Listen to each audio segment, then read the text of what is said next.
ఒక్కసారి కొమ్మూరి గోల్డ్ కి కాల్ చేయండి. తాకట్లో ఉన్న మీ బంగారాన్ని విడిపించి మార్కెట్ ప్రైస్ కి వాళ్ళు కొనుక్కుని మిగతా డబ్బులు మీకు ఇచ్చేస్తారు. హాయ్ హలో నమస్తే, వెల్కమ్ టు మనం టీవీ. నేను మిత్సార్మి. రోజు రోజుకి ఇరాన్ పరిస్థితి దీనాతదీనంగా మారుతుంది. ఇరాన్ నిజం చెప్పాలంటే కాల్పులతో ఆ మంటలు, అదేవిధంగా ఎక్కడ చూసినా విధ్వంసమే కనిపిస్తుంది. అయితే ప్రజెంట్ ఇరాన్కి సంబంధించి ఇరాన్ ప్రభుత్వం రీసెంట్గా కాల్పులు జరిపింది. ఆ ప్రభుత్వానికి సంబంధించి తప్పుడుగా నినాదాలు చేస్తున్నారు అని నిరసనకారుల పైన కాల్పులు జరగడంతో ఆల్మోస్ట్ 200 నుంచి 217 మంది నిరసనకారులు అక్కడికక్కడే మృతి చెందారు. అండ్ కొంతమంది అయితే హాస్పిటల్ చికిత్స పొందుతూ చనిపోయారు అని చెప్పేసి కూడా ఆ వార్తలు అయితే వస్తున్నాయి అనమాట.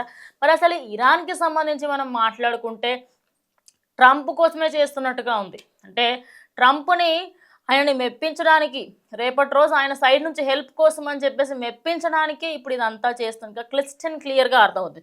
సో 200 నుంచి 217 మంది దాకా చనిపోయారని చెప్పి, అది డాక్టర్లు ఇరాన్లో ఉన్న కొన్ని ప్లేసెస్కి సంబంధించి అన్నిట్లో నిర్ధారించడం జరిగింది. ఇక దేశవ్యాప్తంగా అక్కడి ఇంటర్నెట్ని కూడా నిలిపివేశారు. అంటే ఇరాన్లో ఏం జరుగుతుంది ఏంటి అనే దానికి సంబంధించి ఏది కూడా ఇక ప్రక్క దేశాలకు కానివ్వండి, పక్క వాళ్ళకి కానీ ఎవరికీ తెలియనివ్వకుండా అన్నిటినీ కూడా ఆపివేశారు. దీనివల్ల అక్కడ నుంచి కమ్యూనికేషన్ ఆగిపోయింది. అక్కడ ప్రజల పరిస్థితి ఎలా ఉందో తెలియట్లేదు. మరి ఇరాన్లో ప్రభుత్వం ఏం చేస్తుంది? అక్కడున్న ప్రజల్ని ఆ ప్రభుత్వమే ఇంత హింసిస్తూ ఉంటే మరి ఇంకా ఎవరి దగ్గరికి వెళ్ళి గోడు చెప్పుకోవాలి? అక్కడ ఉన్న వాళ్ళు సేఫ్గా ఉంటామో లేదో అని ప్రాణాలు గుప్పెట్లో పెట్టుకొని బ్రతుకుతున్నారనే చెప్పాలి. ఇక మెయిన్ విషయానికి వస్తే అక్కడ ఉన్న ఆ 6 హాస్పిటల్స్ ఏవైతే ఉన్నాయో, కేవలం 6 హాస్పిటల్స్లో, అంటే ఇంకా మిగతా హాస్పిటల్ పక్కకు పెడితే ఓన్లీ ఒక 6 హాస్పిటల్స్లోనే 217 మంది చనిపోయినట్టుగా కూడా నిర్ధారించడం జరిగింది. ప్రజెంట్ అయితే ఇది ఒక రికార్డ్ అనే చెప్పాలా, ఎందుకంటే ఒకే ఒక రోజులో ఒక 1-2 డేస్లో ఇంత దారుణం జరగడంతో ప్రజెంట్ ఇరాన్ అసలు ఏం జరుగుతుంది, ఇరాన్లో ఎందుకు ఇంత విద్వేషాన్ని ఒడిగట్టుకుంటుంది? అయితే వీరిలో ఎక్కువ మంది తుపాకీ తూటాల గాయాల వల్లే చనిపోయారు.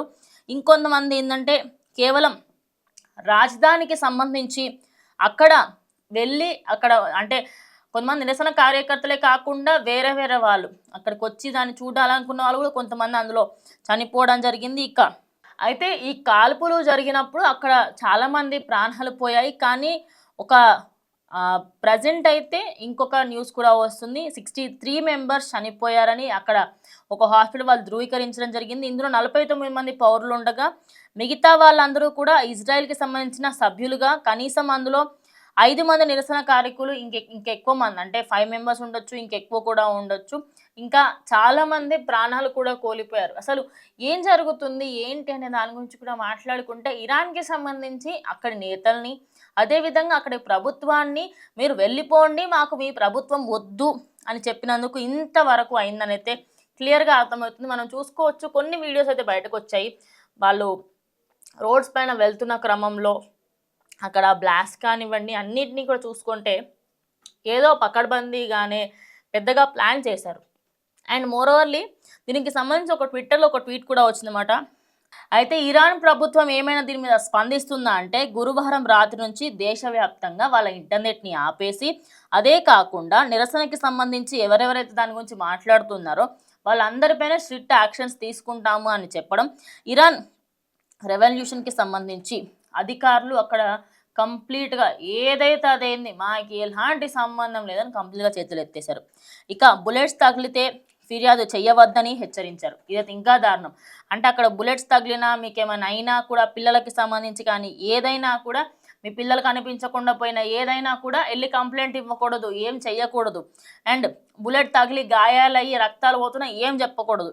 ఇదే కాకుండా మరోవైపు భద్రతా బలగాలని కూడా వాళ్ళు ఏంటంటే పక్కకు పెట్టేశారనమాట. దానికి సంబంధించి కూడా ఎలాంటివి లేదు, అంటే భద్రత లేదు, వెళ్ళి కంప్లైంట్ ఇవ్వడానికి పోలీస్ అక్కడ యాజమాన్యం లేదు, ఏమీ లేదు. మరి కొందరు అధికారులకు సంబంధించి నిరసనపై కాల్పులు జరపడానికి ఎవరెవరైతే వెనకాడుతున్నారో వాళ్ళందరికీ సంబంధించి ప్రస్తుత పాలన కుప్పకూల్చేందుకు వాళ్ళు చేసిన నిరసనని ఇప్పుడైతే ప్రజల లోపల భయంలాగా క్రియేట్ చేస్తున్నారు. మనం అక్కడ కొన్ని విజువల్స్ చూసుకోవచ్చు.